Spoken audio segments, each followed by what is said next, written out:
We're going to be looking, what are the 3 skills of verbal communication? We're going to be looking at those skills, and so that we begin to be equipped in those areas, and also to know that it is highly, not just important, highly important for us now to be able to communicate in a verbal way.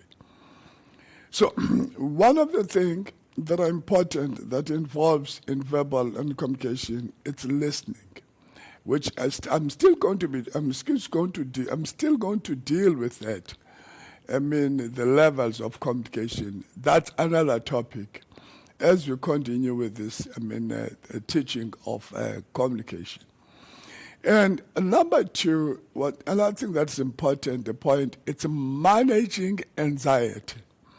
Whatever we do, you listen and also you manage your anxiety. I'm going to explain all that. And number 3, it's connecting.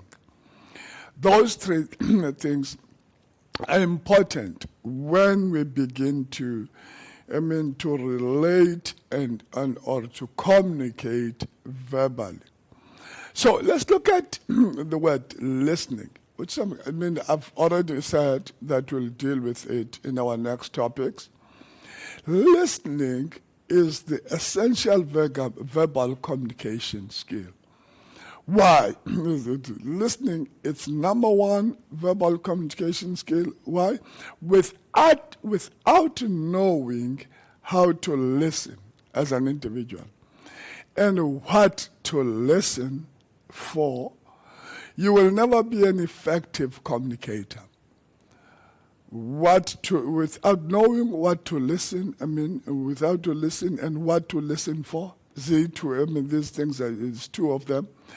It's how to listen and what to listen for. You will never be an effective communicator.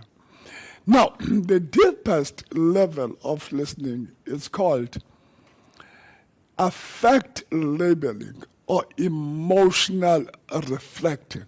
I'm going to say that again. It's affect labeling or emotional reflecting. What do we mean by that? In this type of listening, you are ignoring, not necessarily the word ignore, do away. You first pay attention not to the words, attention to the emotions of this person and as he begins to relate with you. Because remember, these 2 things, they also go together. Person can relate with words, but also you have to look at the emotions. How is this, like I said before, how is this message being related to me? So, in other words, you're paying attention to the emotions of the speaker, because is this person, or this, what he says, seasoned with grace? Is there grace in this? Because sometimes we can be comforted by the manner in which a person's emotions, display when he begins to relate with you as a spouse. So now, and reflecting, now before you just respond to the words, there's this attachment, the feeling that has to come out from that person to yourself, accompanied by those words that he is reflecting, he is like relating to you. And then it allows you to reflect before you can answer the words. You reflect to the emotions. this person is saying these words in a sympathetic manner. So you also have it actually, ngamanye amagama, icima umlilo. Lendlela ayibeka ngayo ayazisayo. So in the same manner, you respond to that person. So, listening to, and it's not only that we talk about label, that is affect labeling. In other words, you first start with yourself and begin to attach the emotions of the person who is relating with you, with yourself. In other words, you do what we call introspection, and it prepares you of how you are supposed to respond to that person. That's why this labeling is not labeling in a negative sense, it's labeling in a positive sense. This affect labeling, that is in response of the listening to the emotions of this person who is relating with you. And you're not only listening and reflecting, doing what we call labeling, you're also listening to and reflecting the meaning.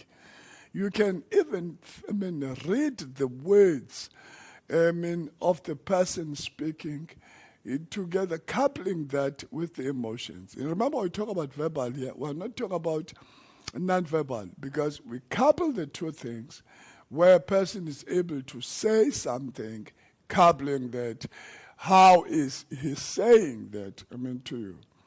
And that's the second, when you look at the second deepest level of listening, it's what we call, again, core messaging. Core messaging occurs when you reflect the meaning of the speaker. And it's the same what I've already explained. In other words, you hear the message has landed to you, and then you try to make interpretations of the message that is being, communicated or conveyed to you. And the meaning of the speaker is trying to speak to you. But sometimes you can't. And that's something that I wanted to share with people. In communication, sometimes people are not at the same level, because some people, they are, we don't have to play the intellect game in our relationships, where we're trying to prove a point that I'm more, intellectual and more intelligent than yourself. So some people, it's not easy for them to explain themselves. You'll find that they are not good speakers enough to be able to say. So now that is why it is important when you get married to know your partner better. And I'm not trying to say, you say the partner try to speak, to convey a sentence, then you finish up for that part. But to understand that this is what so-and-so is trying to say. Now, your response in those core messaging and trying to find a meaning, what my partner is saying, is to seek out the meaning of the speaker is trying to convey, and reflect it with a metaphor. Some people, like I said, they're not good speakers, but with a figure of speech to suggest the similarity of what is trying to convey to you. Because these things are so important. We can try to be saying something else when now you try to respond literally, but the person is not good enough to be a person who explains himself. It's in case we take advantage of other people because we have become so eloquent and trained in some areas, and you try to win the argument. In a relationship, you must never, never try to win an argument. you can win the argument and lose a person. You must never try to play that game. It is not a winnable game.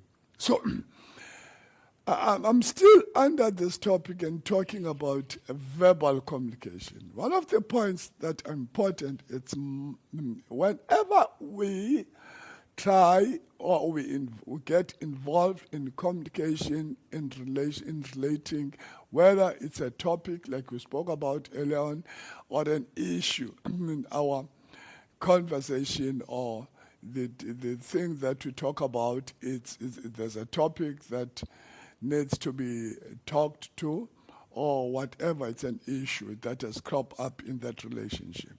So try by all means, but that's our second point. Number one is listening, and two is manage anxiety. Managing anxiety. Anxiety does not seem to be a verbal communication skill.